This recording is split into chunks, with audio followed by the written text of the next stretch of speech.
You're now rocking with the legendary stunt. And it ain't over until we say it's done. You know what it is. Let's go, baby. You know I came up from nothing. It's the sun out, you know I ain't stressing. I know you already know what it takes, so follow my lead, let's go. We can roll with the punches. Legends, we fight to the dawn.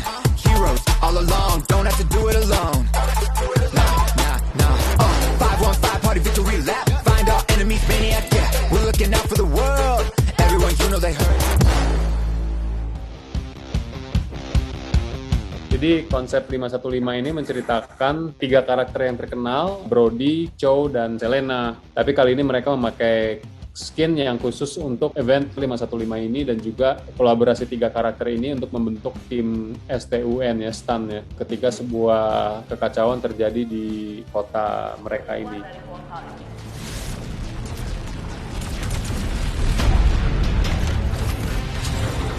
Dari konsep sendiri, kami melakukan berbagai survei sebagai perkembangan dari tahun lalu di proyek pertama kami di Winter Gala.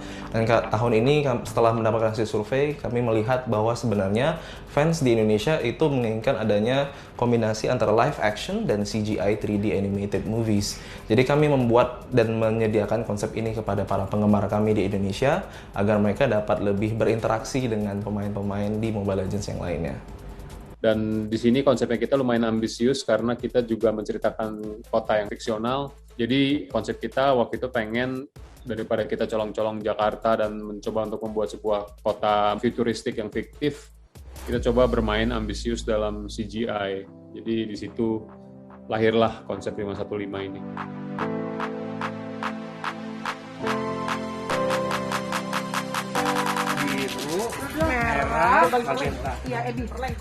Harus ada relate. Jadi misalnya ada 3 karakter ini yang dia punya kekuatan, terus kalau terlalu jauh kan nggak mungkin. Jadi orang tuh nggak akan relate.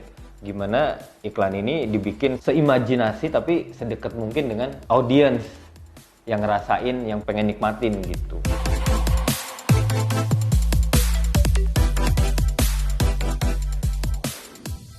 Standby, ready, and roll camera, and 3, 2, 1, go!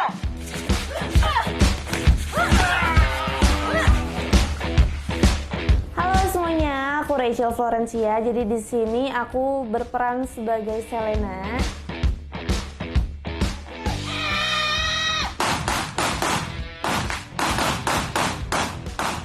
Nama gue Jonathan Liandi dan gue memerankan karakter Chow di sini.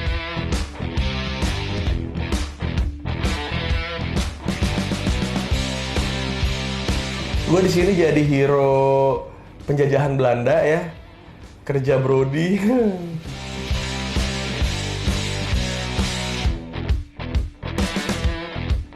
Gue juga jadi Rizky Febian juga.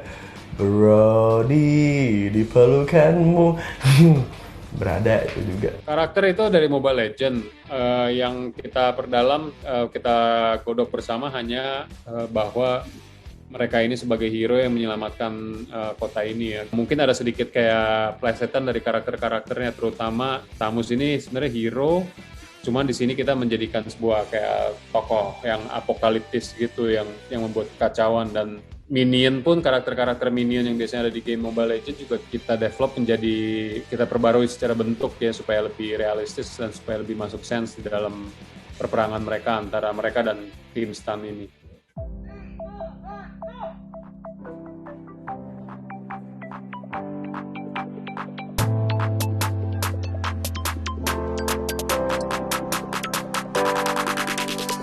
Untuk yang sulit sih scene ketika Chow lari muterin gitu, terus mantolin kakinya ke dinding, terus langsung kayak ninju musuhnya gitu. Nah itu lumayan sulit sih dan lumayan memakan waktu emang pas proses syutingnya. Banyak banget koreo yang harus bener-bener pakai kuda-kuda yang kuat banget. Terus apa ya, kuku sih sebenarnya yang lumayan menyulitkan, soalnya aku banyak gerakan yang ngenain orang terus sama jatuhin ke lantai, itu bener-bener harus jaga supaya nggak patah.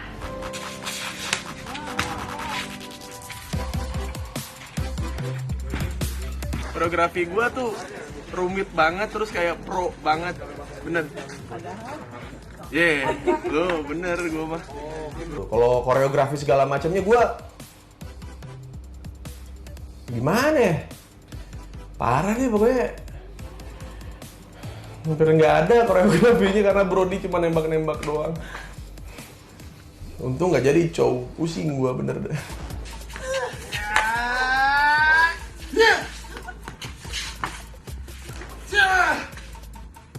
Halo, nama saya Irfan. Saya bergabung di proyek ini bersama tim V-Action Design. Kesulitannya CGI pertama, yang kedua juga dari segi pemain.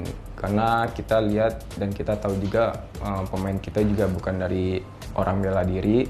Jadi kita membuat koreo menyesuaikan dengan si pemain tersebut. Apalagi juga di sini tuh pakai CG itu juga nggak mudah ternyata. Jadi di mana bersama tim V-Action Design kita membuat sebuah blueprint dulu melalui video board, dan dari video board ini kita membayangkan bagaimana kalau nanti nih stuntman yang darah dan daging manusia beneran gitu nanti di replace di atasnya dengan CGI. Jadi anggap aja waktu kita bikin video board itu sebenarnya lebih kayak semacam storyboard yang bergerak. Dan itu pun juga di-combine dengan storyboard. Jadi kita bisa ngebayangin, oke, nanti pas stuntman yang bergerak sini sebenarnya dia lagi melompat terbang atau dia lagi menembak-nembak laser gitu yang nggak mungkin dilaksanakan di real life kan gitu. Kita di Indonesia ini jarang main CGI, di sini kita mencoba, oke, gimana nih kalau CGI tapi buatan lokal. Dan untuk itu kita assign tim Light VFX yang dipimpin oleh Martin. Sampai saat ini gue masih salut karena mereka berjuang sepenuhnya untuk membuat proyek yang ambisius ini. Waktu proses syuting itu kita makan waktu sekitar 3 hari ya. Hampir 80% semuanya blue screen. Jadi yang kita pakai itu hanya karakternya saja. Nah yang lain-lainnya paling yang real shoot itu adalah crowd-nya. Nah untuk minion-minionnya, untuk prajurit-prajurit yang kita syuting itu, kita memakai di situ. Jadi ada orang sebagai guide, dia memakai kostum biru itu all blue. Nah itu nanti kita capture gerakannya dan kita masukkan itu sebagai lawannya yang kalian lihat di video itu. Common enemy-nya mereka kan minions gitu, dan minions itu gimana cara kita menggambarkan itu gitu, nggak mungkin orang pakai kostum minion kan, jadi ya kita harus memakai karakter CGI.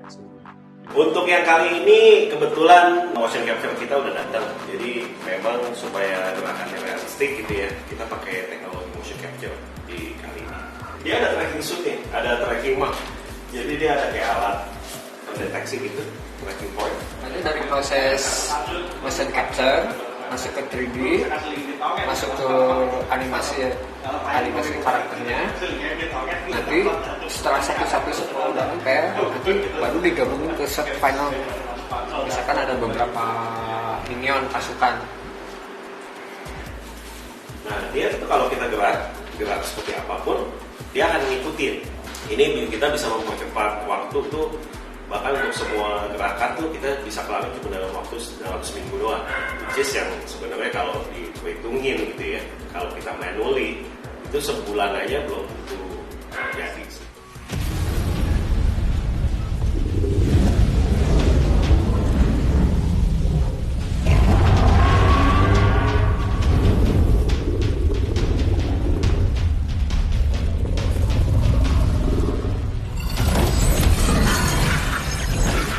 Satu yang gue pengen sebenarnya hindarin adalah supaya karakter-karakter di film pendek ini tidak terasa seperti cosplayer. Jadi untuk itu kita harus sedikit men-translate secara konsep-konsep kostum, gimana caranya supaya pas kelihatan di screen tidak terlihat mereka sebagai cosplayer gitu. Jadi untuk itu ya kita harus sedikit adjust lah istilahnya, adjust dan memasukkan elemen yang lebih based on real life gitulah, walaupun tetap fantasi ya pada akhirnya.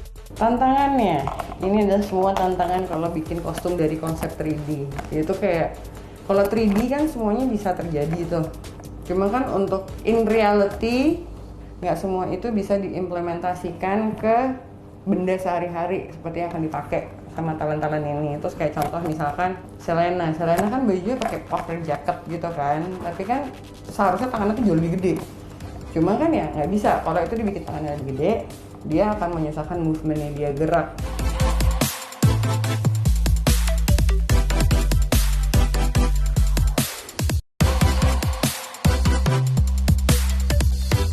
kita membuat dunia Mobile Legends sebagai dunia yang berwarna banget, dunia yang berwarna, dunia yang epic, futuristik, dan juga di mana semua itu bisa possible. Biasanya emang gue kan bikin sesuatu yang lebih dark gitu, dan di sini semuanya terasa colorful, terasa positif, terasa unified gitu. Jadi gue suka sih karena Mobile Legends itu kan juga konsepnya kan heroes yang united gitu loh. Jadi ada si Brody, ada si Cho, ada si Selena, dan mereka semua itu bergabung untuk membuat sesuatu yang menurut gue pesannya positif.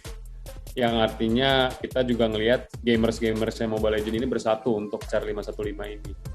Di tahun ini, Mobile Legends Bang Bang 515 e-Party punya tema bersama raih lebih atau Together We Achieve More.